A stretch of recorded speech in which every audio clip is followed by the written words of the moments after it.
kimbangu. Mozole, mozole, kisolokele. Mozole, mozole, dialungana. Mozole, diangena. Mozole, mozole, mozole, mokili mobimba. Mozole, atata kimbangu. Mozole, mokili mobimba. Mozole, atata kimbangu.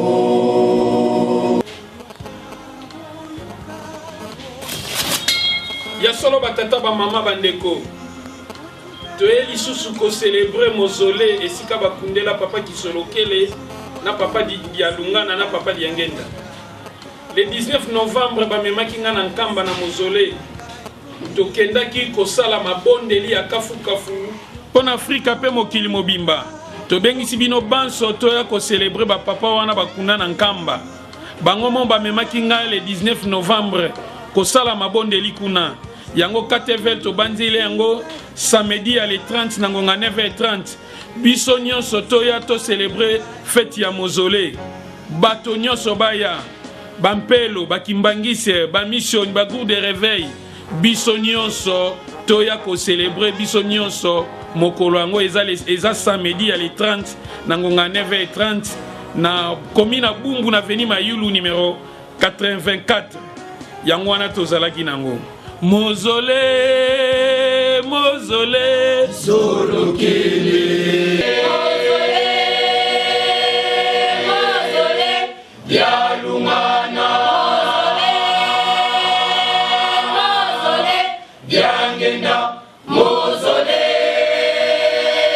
mozole, mozole, mokili mobimba.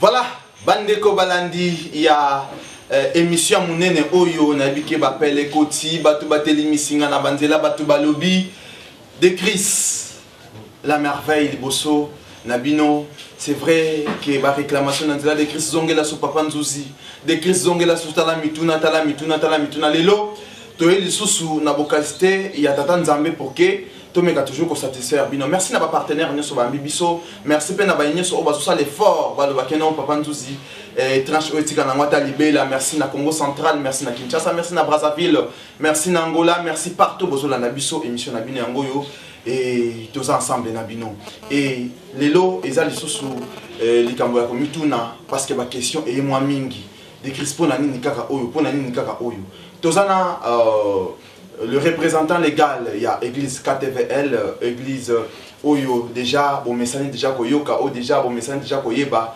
Oiza, Papa Nzuzi Nkoya Nekengombi, Otozono, bonjour Papa Nzuzi. Bonjour Papa, Natondio Botondi Mingi, Pena Bandeko Nyonso, Bazuitanga Kolanda Biso Nangonga Oyo, na Pesibino, Bambote, ebele vraiment na Lingaka Bino Mingi.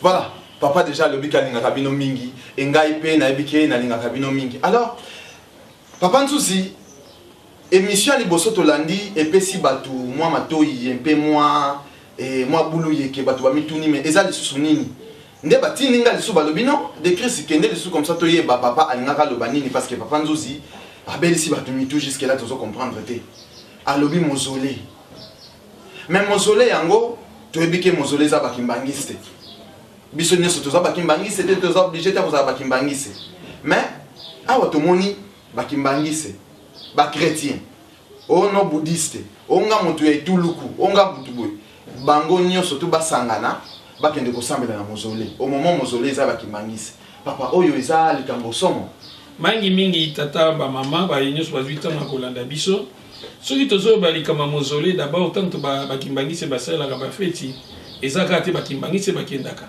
mokili mobimba bakendaka kuna koyoka mateya kosala songolo mpakala Yami balé pona koloba na ebisaki yo na bemisio eleki ete ba momia ya ba pharaon ezalaki na kati ya ba pyramide na kati Egypte mokili mobimba bakoye ko la science kuna technologie bonzambe batu nyonso bayaki na esika wana ozomona siko na période oyo tokoti nzambe lokola saki na ba pharaon ayeko kita sous Afrique centrale ase na ba prophète kulumbimbi voire même na ba pape bakendaki kuna ekoti ekoyaka siko fort siko etikali na mozole mokili mobimba bakoya ko vénérer banzoto wana po esalaki musala etombolaki koma mfumungi mbangu epanzi kombo ya mfumungi mbangu pe lobi ba vérité les seuls papa Diangue na lobaki kolo yezo za mutu mwindu tango alobaki on babengaki ye mutu aliboma bafingaki yezo balobaki mozole ezali esika pouvoir ezali esika ba grotte ezali esika makambo ezali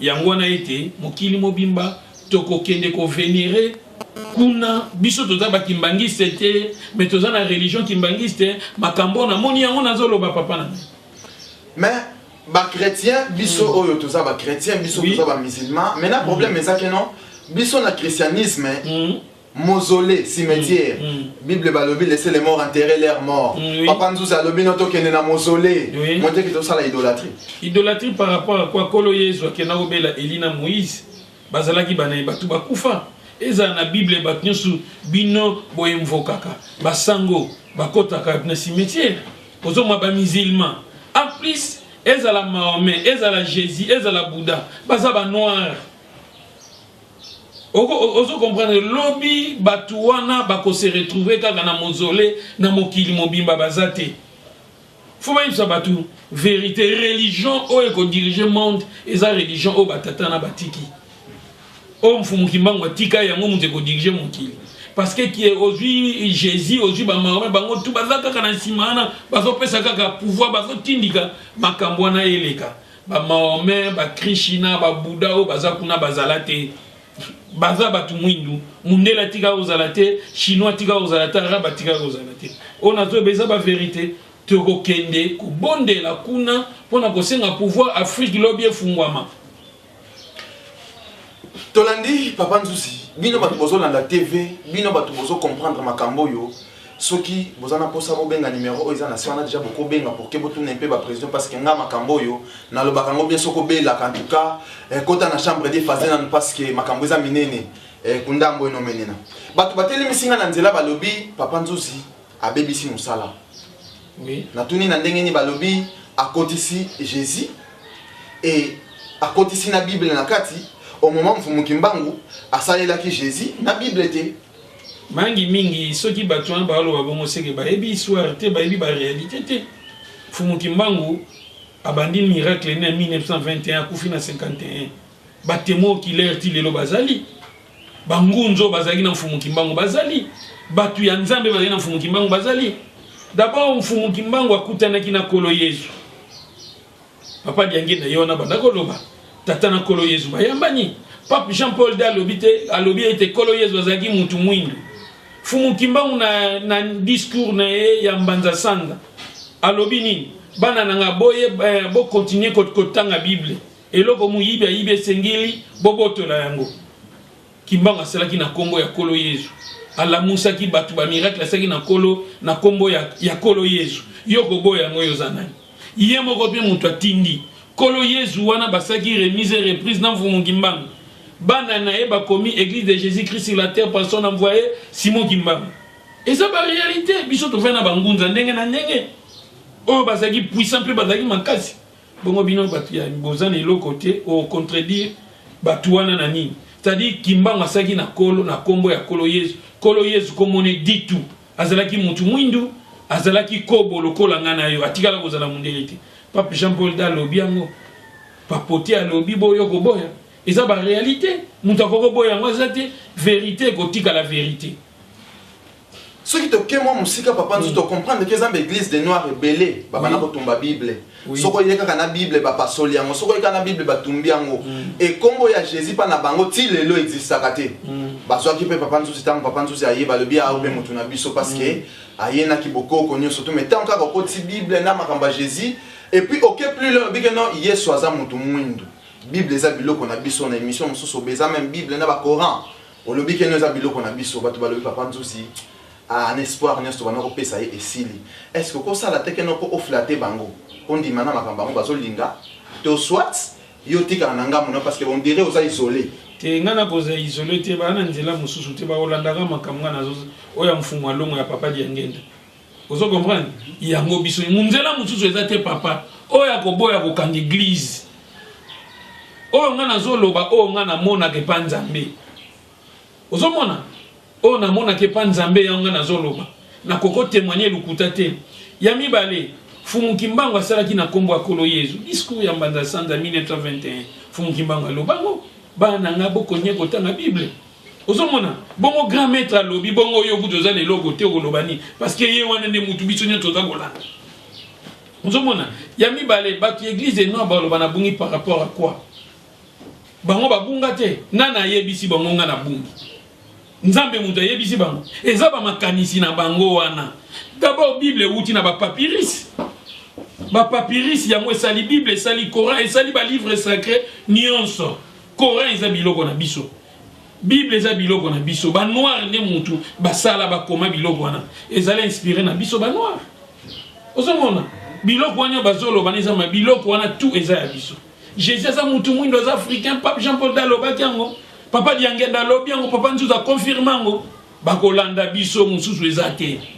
siko papa nzuzi to kene pe parce que makambo ezo wani makambo na bisa kipeno pona ba tension yango yo siko biso na l'église na biso tondi marqué Jésus Christ azali memundele siko na émission moko loba ke no ba oyo nyonso ba kokotsa Jésus noir te en tout cas place na bango ezate au moins biso toyebi ke Jésus amundele o tie biso na catégorie nini ya lifelo to tozangeli place te omoni Jésus Christ balobi na terme moko babengaki les lions de la tribu Juda so balobaka les lions de la tribu de Juda de Juda OK ça va est-ce que lion azali animal moko natif ya biso africain ozo comprendre biso ba yindo nde muntu azalaki pa ina biso siko ba mindele wanelo woni bazana bango bazaka na lion soko moni bango bazana lion ba yibi yango Yesu azala mutu mwindu azana famille na ye azana batu na ye nyonso bongo yo okeno contredire Yesu par rapport à quoi Yesu azala mutu mwindu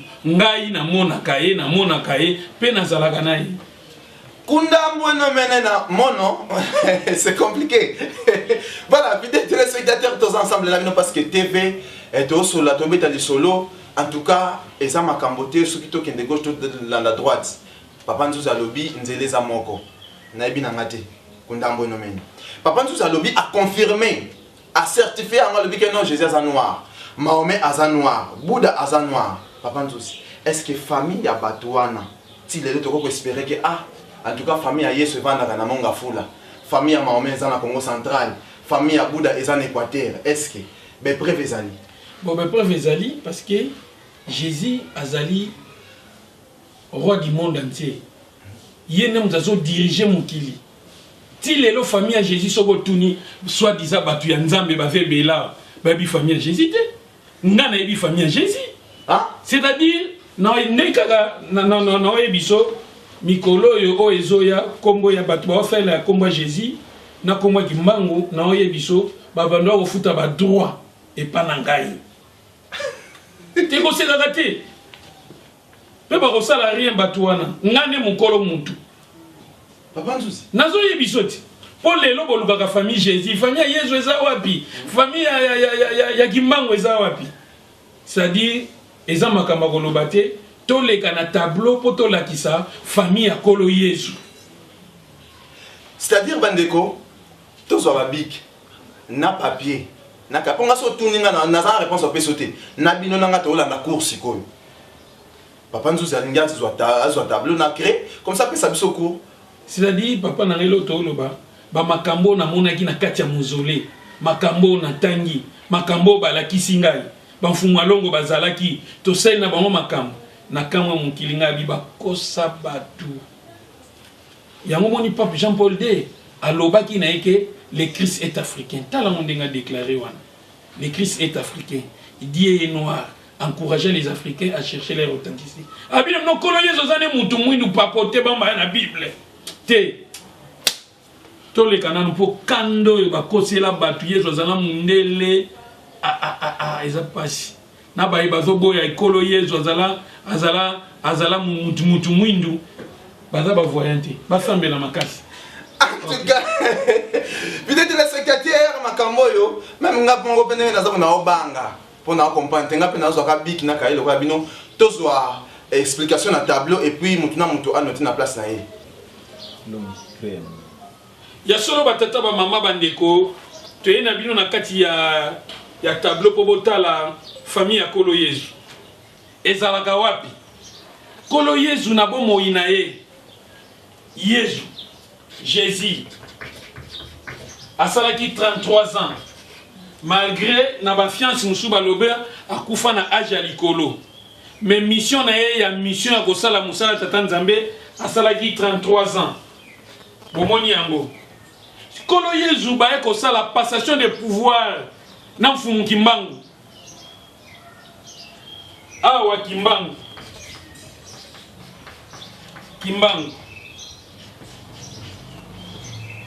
na mission ya Kimbangu ebongaki Kimbangu pe asala 33 ans amonaki mission na ye kosuka aye kosala 30 ans na 3 mois ya prédication ya mfumu Kimbangu tant mususu pe abatamaki so tozwi 3 mois na esali 3 awa totie esali 33 ans pour prédication na ye nyoso misatu 3 ans na ye wana pe apesaki yango na bana na ye parce que bana ne sokozwi 10 lettres ya kisolokele ya dialungana ya diangenda esalaki 30 ans na kati na bango yango azwaki 3 ans na ye oyo apesaki yango na bana na ye toye sikoyo epa bana ne misatu kisolokele dialungana diangenda kisolokele dialungana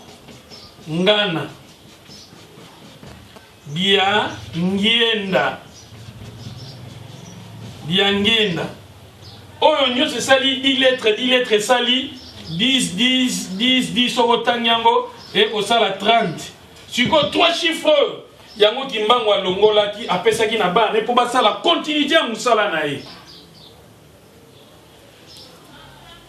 oyo nyonso ezolanda kaka toujours makila sikoyo bapapa misatu baye kofungula lingomba baye kozwa personnalité juridique na lingomba na bango 1959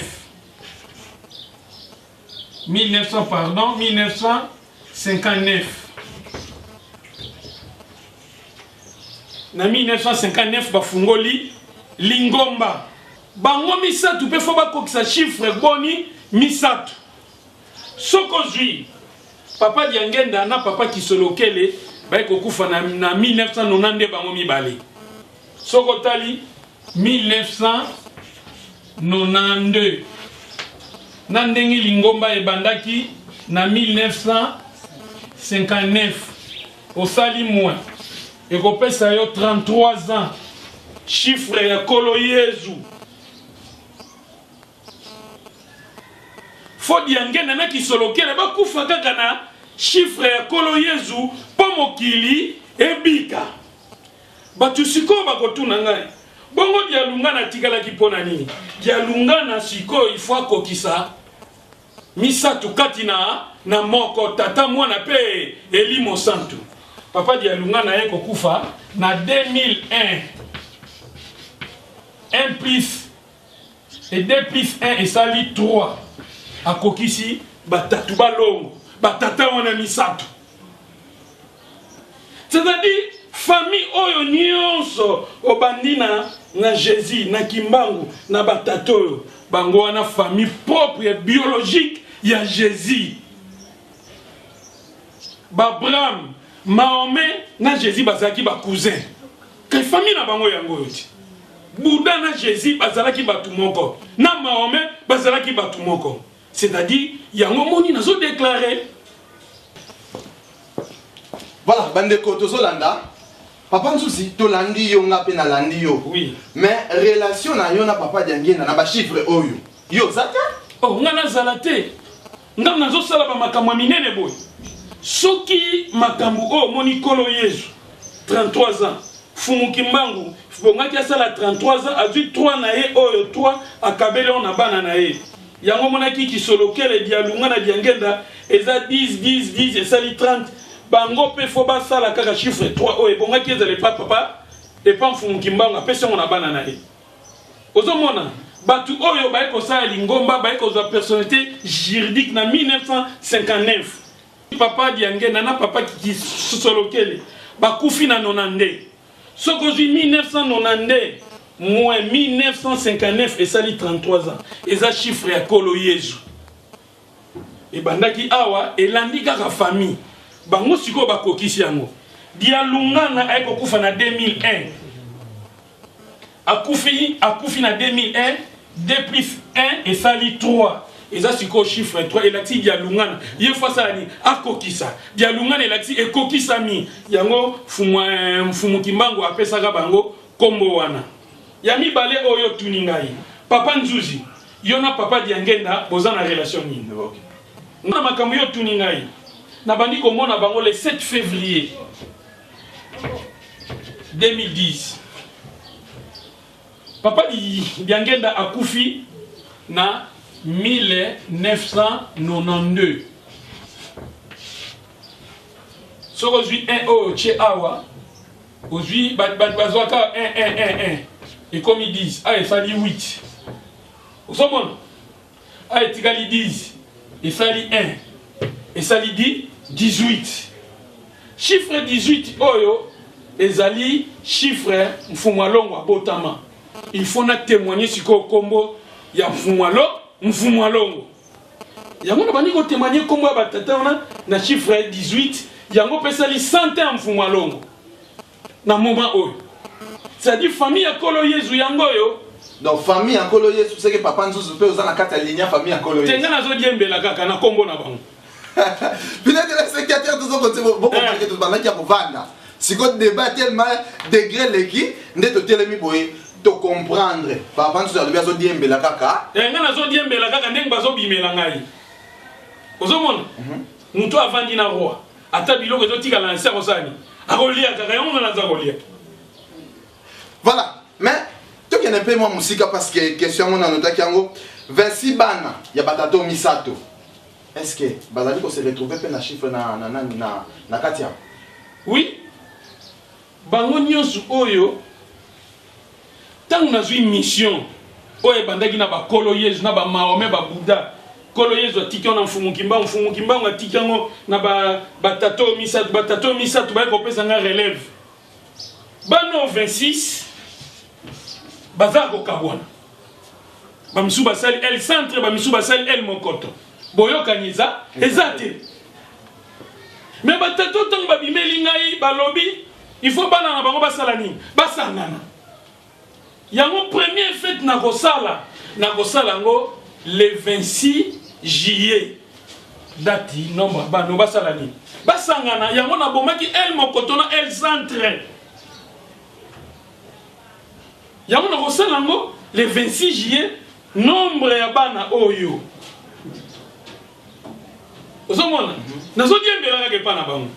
Mais donc déjà bande ko comprendre que tant tout ça l'émission na levi na bomi el monkoto na bomi el nkamba. Réaction réponse le bongele meso moine. Kasi 26 papa yango te le 26 juillet 2015. Batato balobi bana bango fo basa basangana. Ne bande na lobaki yango te na ko lobango ta na ko lobankambu ya Kolo Yezu mutu mwindu le 26 oyo elaksike bano bazani basangana baza obligé. Alors papa Nzuzi moi mutuna moko pourquoi kasi bango mfuma longo nyo surtout bango basangana kite bakende kaka na 26 bana wana ba sa bango ke bosala bozongisa boye mais ba ke papa Nzuzi nko ya nekingombi moko azane kutu libanda masolo na bango te ezanga likambo donc makambo to sinya kuna yango to osala kana se place to utaka yo kantiza makasi na biso makambo to utaka na kuna to ye na moi. Voilà, en tout cas et c'est motel mes amis mais na bikezo sala passe hein et soit partager hein wana peneza réalité soit biso eto comme na biso na suka papa Nzuzi ngai nazui déjà moi parti na ngana banda ko bazui oya bango parce que télévision ça radio té. Oui. Moi message pour na bango et puis bande comme ça bazaki pe na ba doute. Tableau éclaircir bango. Message pour zani pour que tout na biso. Message ezali kaka kolo Yesu asalaki 33 ans. Fumukimbango fala faire 33 ans, a 3 mois, 3 chiffres et 3 pesi na bana na e. Soko zui kombo ya kisolokele dialunga na diangenda et sali 10 lettres ngwe pesi 30. Soko longwe wana papa diangenda na papa kisoloke papa dialunga na bazui personnalité juridique na 1959. Papa diangenda na papa kisolokele ba ko kufa na 1992. Et sali 33 ans. Tango baye bakufi fo bango bakufa po mokile salani ebika. Siko papa dialungana kombo na dialungana il faut mission salani ekokisama. So akufa na ba 2000 to na ba nini mission nga okokisama te phase na kaka chiffre. Yango ayekokufa na 2001. So ko 2 plus 1 et pesi 3. 3 wana elaksi papa kisolokele papa dialungana papa diangenda. C'est-à-dire beaucoup de Ninangai, papa Diangena Banda Koufa, tu es le 7 février 2010. Né Ekosala, 18 ans. Et l'axi, 1918, mon papa Diangenda, à Botamaka, Yango pesa 100 ans. Yango Biso na Katevel, samedi à le 30, na commis na Bumbu, na veni Mayulu 84. Boya to célébrer mausolée et si ka bakolo Yesu ba Mahomet mana ba kina kovandelaka kolia ka ba mvumbwa na ba madesu. Ozomona, c'est-à-dire bazala na bango mindele te bazala batu mwindu. C'est-à-dire tata maman réalité eza problème spirituel makambo na tenyo na mausolée yango na eko bimisango le 19 novembre nazaki na mausolée na batata na misatu batu musuna koloba kombote. Ozomona to bengisi bino banso bandeko na ngai. Na mona kabatu wana lingeta.